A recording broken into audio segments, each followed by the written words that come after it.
हेमन्तको कहर वसन्ततिरका छन्द ठण्डा असाध्य छ धरातिर पौष मास कामदो छ लुगलुग शरीर बिहान साँझ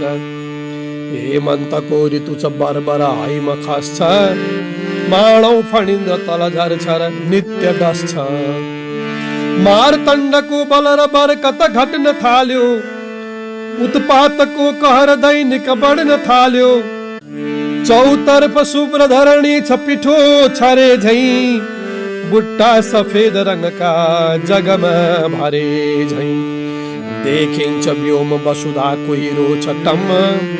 उस्तै घना मिहिरले छ निकुञ्ज डम्म बेहालमा मनुज छन् अहिले धरामा उस्तै विहङ्ग बचरा बन कन्दरामा पानी चिसो बरफ तुल्य कतै जमेको उस्तै समीर छ हिमांशुली बहेको देखिन्छ कष्टमय जीवन यो पलामा बालेर अग्नि अब बस्नु छ यो थलामा जाडो हुँदा बसन बेस्कन थप्नु पर्छ यो शीतको जखम लाखन खप्नु पर्छ न्यानो बनाउन उपाय सबै निकालौं हेमन्तको जहर घातक जो छ फालौं हेमन्तको जहर घातक जो छ फालौं।